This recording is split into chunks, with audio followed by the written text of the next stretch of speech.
a retired wing commander, gallantry awardee, helicopter pilot who served with the Indian Air Force for 25 years. As his name suggests, he's of a rich genetic pool with a mix of Goan, Punjabi, Finnish blood. Anticipating that his mother gave him, he has adopted it as his nom de plume. His thoughts are original and different, unfettered by religion or tradition. He maintains that he is only a conduit wherein his writings come through him, and he has understood the extent of the depth what he wrote sometime much later. He started composing poems in school and continued through the National Defence Academy, which is a very non-conducive environment for poems, as well as during his years in the Indian Air Force. And he went on. Our second poet here is Ashwani Kumar, who is an Anglophone Indian poet, writer and professor at the Tata Institute of Social Sciences. His anthologies include My Grandfather's Imaginary Typewriter, with a prologue by Ashish Nandi, and Benares and the Other. Ashwani's poems, translated in Indian languages and Hungarian, are noted for their lyrical celebration of garbled voices of memory and their subversive whimsy quality. Benares is the first of a trilogy on religious cities, was long-listed for the first Jaidev National Poetry Award in 2017.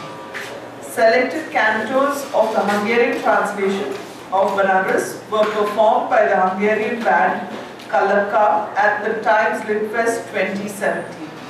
He is currently working on Ayodhya, which is the second volume in the trilogy, the non-fiction book Biharis, and a special volume on Tagore in Hungarian. He is the co-founder of Indian Novels Collective, which brings classic novels of Indian literature to English readers. He is the author of Community Warriors and co-editor of Power Shifts and Global Governance, Global Civil Society Yearbook, Poverty and Activism, and Migration and Mobility is his forthcoming book. He also writes articles and reviews for several newspapers and websites. Ashwani.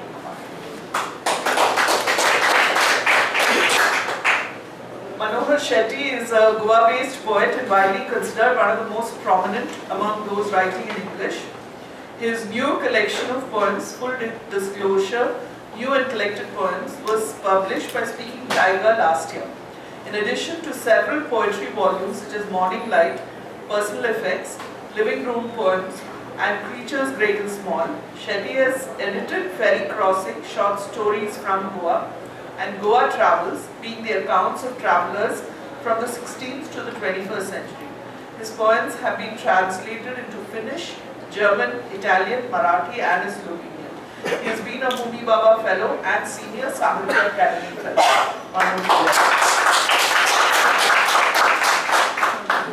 And the only lady on this panel, Rochelle Dsilva, is a dreamer and an intrinsically emo human.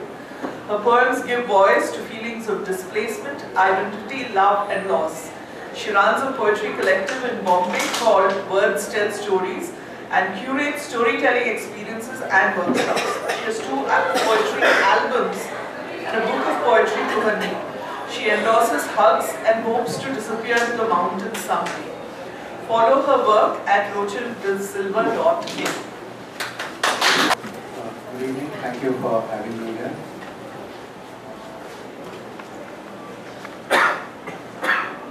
I'll start with a completely new poem. In fact, I finished it. Auden said the poems I never completed, only abandoned. So I abandoned this poem 4 years ago. 4 days ago, and it's called Raw Deal. Forgive the obvious pun, but if he's the trump card, blonde cap of hair and all, a Dennis the Menace double, minus the freckles, the Joker in the suit, what will become of the Black Queen? If he's the king-size knave, the jack of oily deals, the ace in all the right moves and clubs, the prez who builds the tallest stars. What will become of the two of hearts?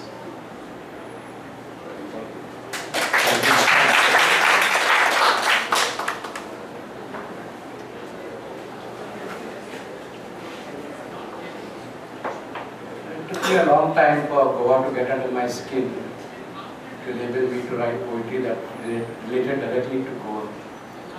And once they came, as it often happens in poetry, one poem leads to another. I'll read two poems about Goa. This one is called Stills from Baga Beach. Vast, freckled English women, pylon-limbed, thaw in the sun. Their breasts roll out like baby sea lions. Flabby leftovers of Valhalla diet on bread and bananas. Their dozing blue eyes stroke small boys in torn pajamas. The German studies the Vedanta in translation through Cro-Max's dark glasses, her oozing tattoo mobbed by blue bottles. The temple elephant, vermilion swastika on his domed forehead, numbers unblinking over the buff sand.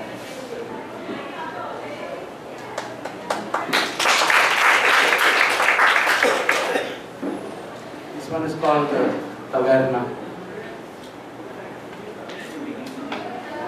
After 20 years of yoga and mastery of its acrobatic asanas, forehead on the floor, feet round the neck, total breath control, he tripped over the doormat and died of cardiac arrest, all of 44.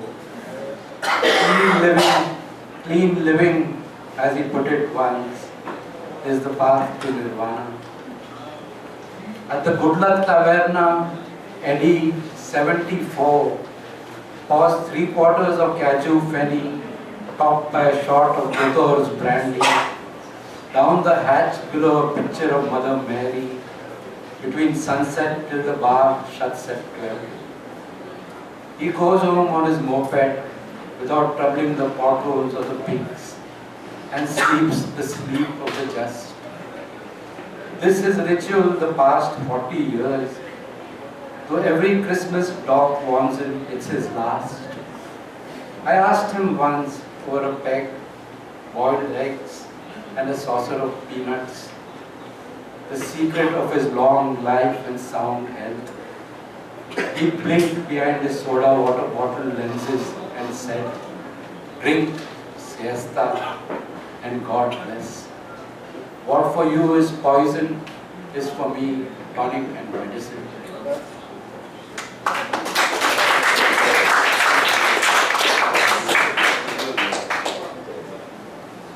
This one is called Survivors for my daughter Ria. She once brought a crocodile home. It had been caught in a fisherman's net. Out of one morning there was this huge crocodile all strapped up before it was released back into the wild. We did eat it. Survivor for Ria. My daughter brings a crocodile home, its snout bound tight with rope, its buck teeth clenched. Untangled from a fisherman's net, lies still on our strip of lawn, its tail serrated as a saw, its hide like chain mail. We stare back at its staring eye from our safe balcony, as my daughter and her team haul it like a palanquin into a purring pickup.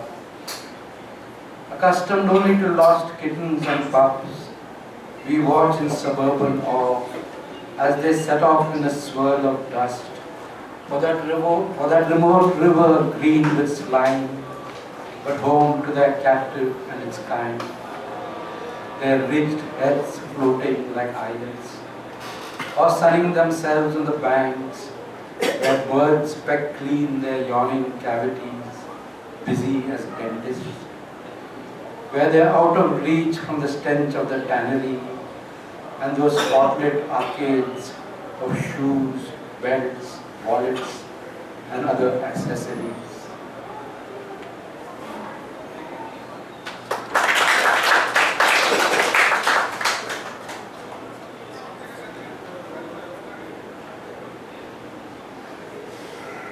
Final poem. A lot of my poems are personified. They personified anything, and birds or animals, or also some mental concepts. But here is a rumor. I lend my voice to a rumor. So the I is the rumor speaking. Rumor. Hissed out by a salivating tongue, I am the nagging, unfinished whole. A hint, a slack jaw, eyes rankling. I am the whisper growing harsher with each passing year. Twisted around to suit my sly plotters, I am the invisible flame setting fire to dome, minaret, spire. I am fuel stored for the retreating mob, my bait, greed, hatred and rage. Only a few see through me as rootless seed, poisonous weed. But scotch me and another is born, a handmaiden made hungrier, more bitter, eyes streaked with smoke and fire. Thank you.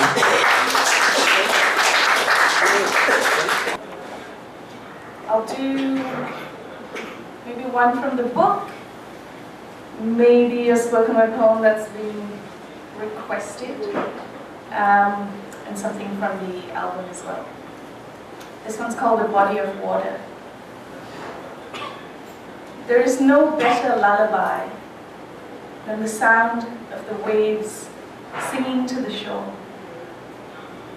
I come from a long line of fishermen. There's salt in my fingertips. I don't cringe at the smell of the sea and all the bounty it has to offer. When the day is hard, a simple meal of fish curry and rice is all the consolation I need.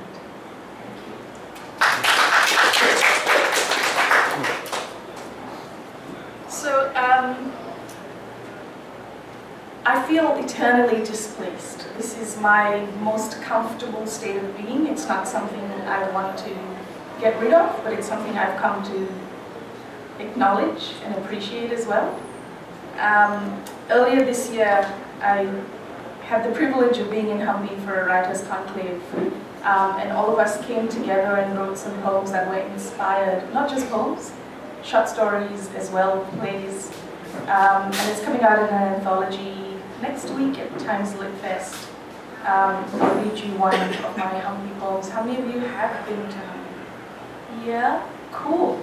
Awesome. This is also for you then.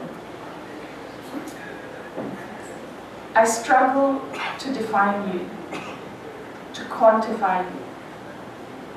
I don't know if you are city or village, township or empire, but it is beautiful to watch you waking up.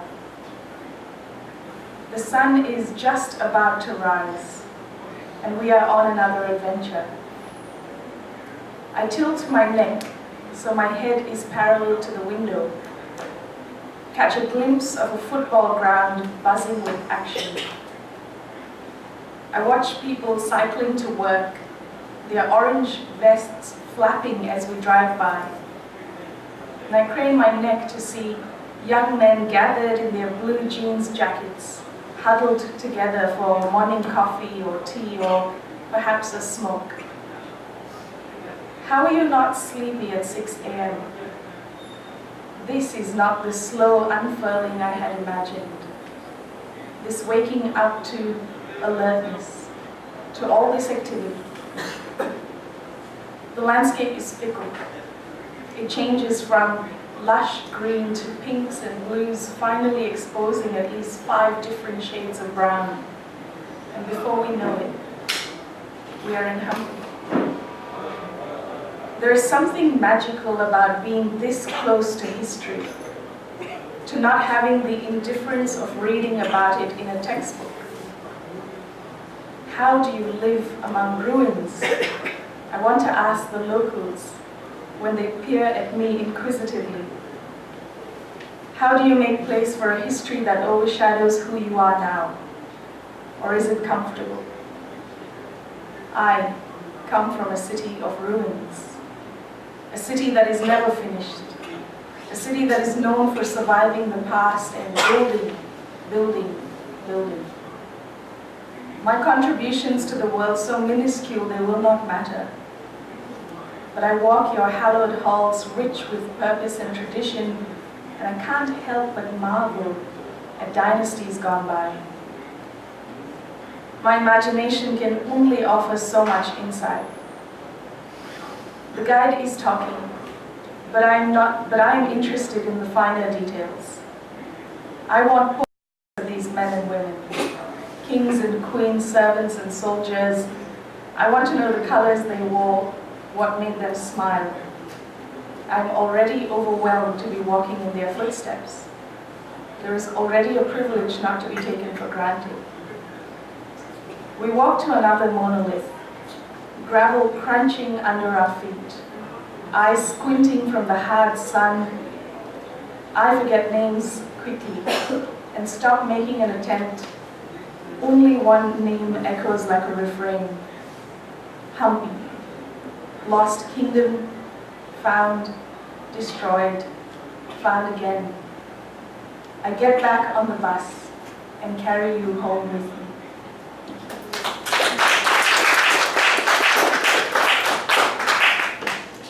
Put me in a conundrum.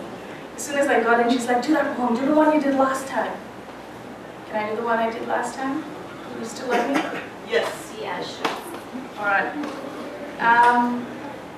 2 more and then I'm gonna promise. No? Okay. This one's called I Have Perfect Bottle Opening Hands. If I had known that the last time I held you or saw you or kissed you would be the last time, I would have held you longer, closer, harder, pressed against my memory like the roots of a 200-year-old sycamore, trying to break free from the concrete pavements that line the streets of my mind. I would have remembered every color, every shape, every contour, every breath. See, I always wondered what they meant. Those people who are scared to forget, always regretting what they have lost. I've never regretted a single moment shared with you, never held back and given you just enough. I've always known that someday you might turn around and walk away. Someday.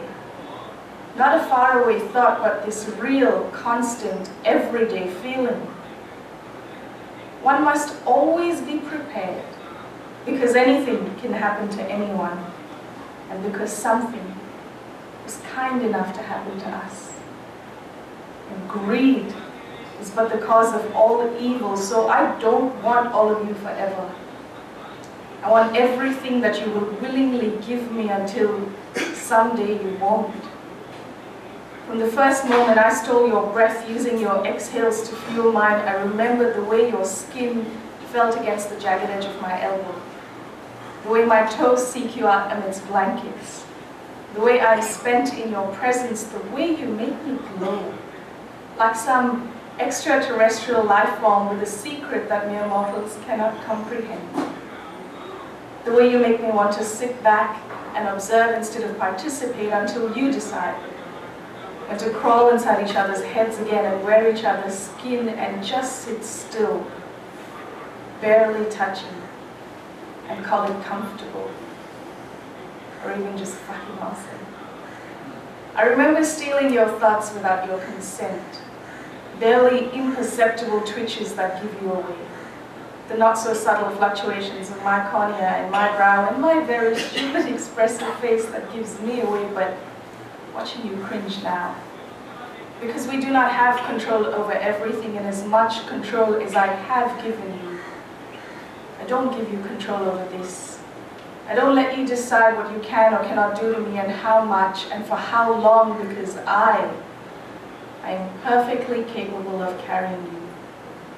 Like a woman walking through a desert with earthen pots stacked on her head, staying steady, staying strong, balancing pain and need and want and greed and desire against her flimsy neck, bracing her spine for more, because she knows the value of an earthen pot, and I am perfectly capable of carrying you with me into my tomorrow, because whoever thought that you and I don't fit, or look great together, or aren't going to last, you're all wrong. Because you and I, we're not the byproducts of someone else's conjecture, of someone else's approval or lack thereof, and this is the best idea that I have had in my 52-year-old existence. So if age, or weed, or dementia will not destroy us, what makes you think you can? Thank you.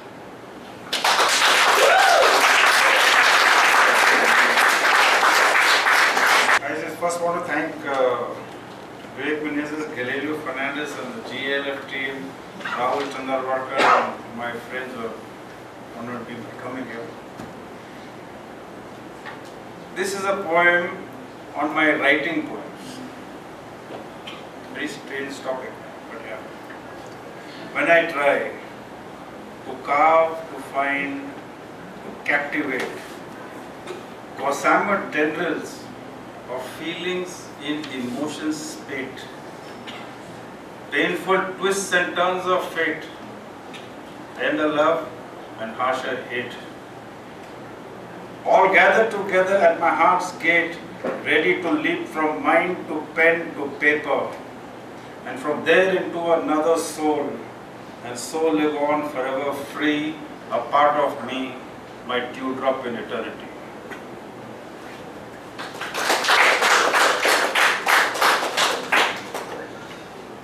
There's a poem, Serenity, the book is named after this poem.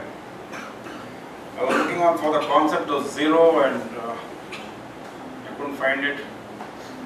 And I was on vacation and this poem came to me at night. The title is Serenity. ZER is from zero, INITY is from infinity. I quantum jumped from zero once to infinity and found two concepts clashed, their debris on the ground. I probed and picked and puzzled a while, looked blank, and then I felt my smile. For I saw laced within the ruins.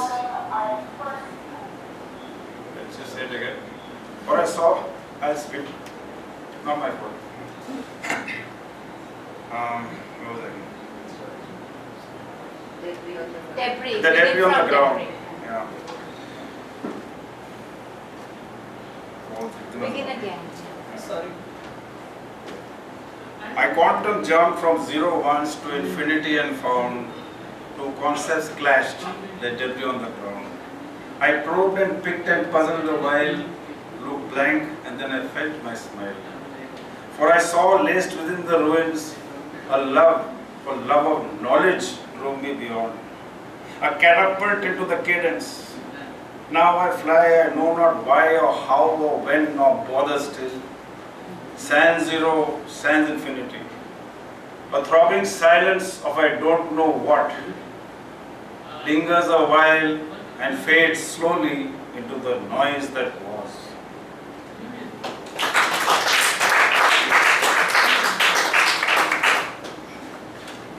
As a 19-year-old boy in the National Defence Academy with non-conducive atmosphere, I wrote a poem, Home. Conceptualize the whole and live a part. Unite this with your soul, yet stay apart. Whisper in your heart and believe to be true. It has to end, whatever did start. There is an us, no separate me and you. Know that darkness is not forever, that daylight, that colors, at dusk surrender. Feel this and hold no fear. You win as you lose.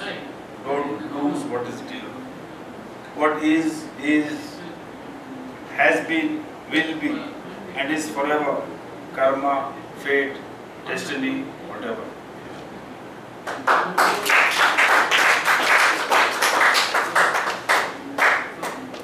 Then there's a poem which has got a structure which talks about departures. 4 lines, 3 lines, 2 lines, 1 line disappears. The content talks about departure. The title is Coming Home.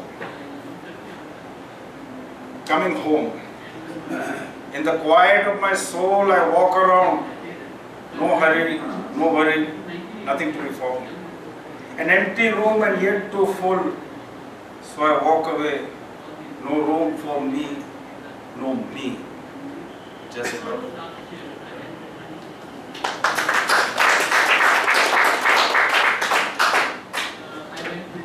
Union. Union is the title of the poem. Union is the question mark. I fold my hands and pray to thee and find that they are thine. I offered several material and abstract things, but then they were not mine. Since all is yours and you are all, then why deny this mine?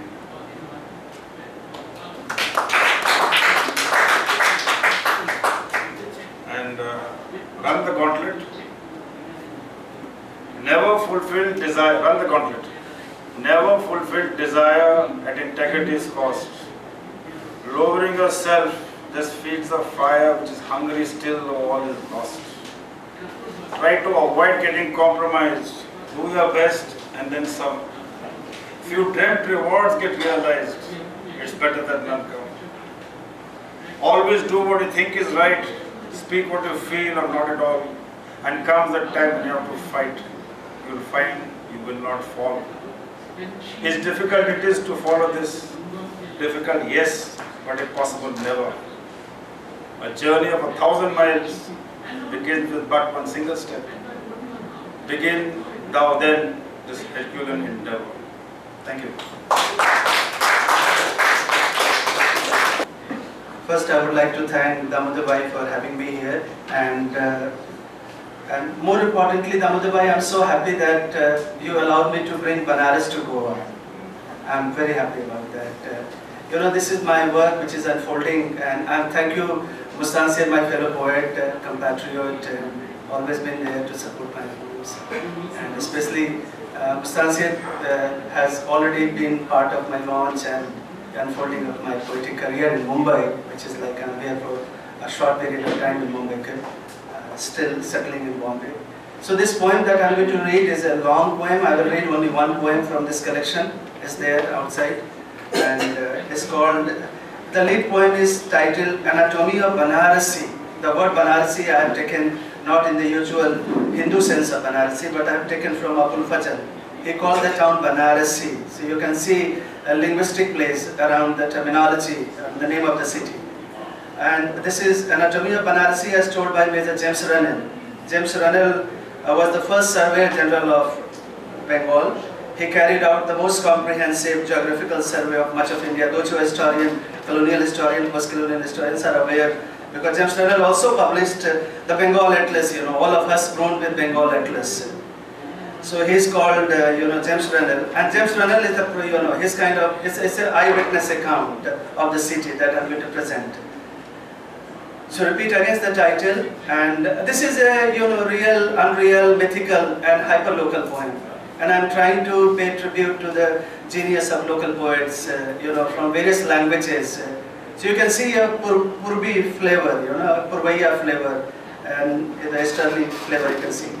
It's a long poem, and I'm going to, I'll have some kitsch here. Let's see if I can continue and read the entire poem, and that's I'm done. It begins like this. Bathed in sun and salt, draped in white loin cloth, she enters the perineum of the sanctum sanctorum of the buffalo-horned, masked ascetic god. Lions sitting in cross-legged lotus posture, growl in anticipation of the procession of voluptuous cheerleaders with high nose bridges, slim waist, large hips. It was the third day of rainbow lust in the original Vedas. Saturn was in the 6th house. Wives of sages with erring hearts cooked mutton in clay pitchers, washed secretly their lovers' limbs with the fragrance of their flame-filled bodies, and made merry in north and south positions on the deck of the peacock boat in the twin rivers of Vara and Nashi. From the medieval mosque to a spiral chaityas, aghoris in 21-yard funeral robes, flogged by lepers, pimps and bootleggers, thronged the gate of Department of Religious Tolerance for free passes to the shrines of nomadic gods. Parrot astrologers and runaway Khalistani terrorists rest on the staircase of old prostitutes' homes in the Assi lane to discuss fluctuating fortunes of human sacrifice and mustard crop. Prompted by ancient bones, she leans geometrically and rubs vermilion paste on the head of the black lingam, cradling it gently with her lizard lips, fleshed with spices imported from Mecca, bursting like a victorious native army. The lovesick aging god, lying on a bed of arrows, wakes up from opiate slumber in the camphor clouds of sacred ambitions, trident, drum, conch, and lotus in his hands. The auspicious one frees himself at the first stroke of revelation, measures rhythms of salvation in metric poems, recalls how on a wet December morning he beheaded Brahma on the riverfront for smuggling Mongol warriors into the city. He feels relieved from the daily course of eating everybody's sins and curses the 7 sages for extolling the virtues of celibacy. On the 14th night of the waning moon, she rises after days of uninterrupted first night wedding joys with the stone gods that neither we know, nor hear, nor exist anymore. Crosses the carts filled with scattered feathers of peacocks, sacrifices elongated rice ball bodies of 3-eyed Brahmin ghosts, and strips her bliss naked with the sacred evening prayer in the river. We were warned by the famous local bard, one half of the city lives in water, the other half is a dead body, Shava. We must confess we were alarmed by this unusual sight. There was neither government, nor religion, nor any ideology. Nothing was prescribed, nothing considered taboo, and civilization existed in simple geographical coordinates. It was not late until evening that we realized the celestial gossip monger's warning was right.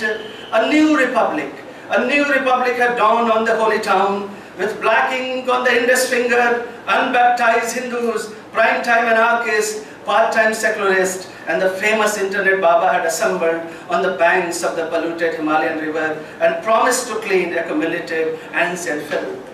The great leader and golden Afghan jacket, limited edition watch and Deccan river shoes, tweeted not Solomon songs but spewed lies, more lies, until they became cobalt truth.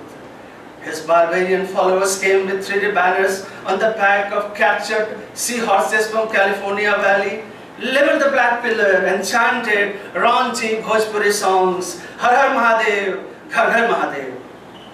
Part 2. In a fantasy facade of ritual picnicking, left-wing Nagas and right-wing Gosais, who often gambled, played and relieved themselves in the overflowing dump yard in the narrow lanes of the city, attacked the moments from the memory bazaar.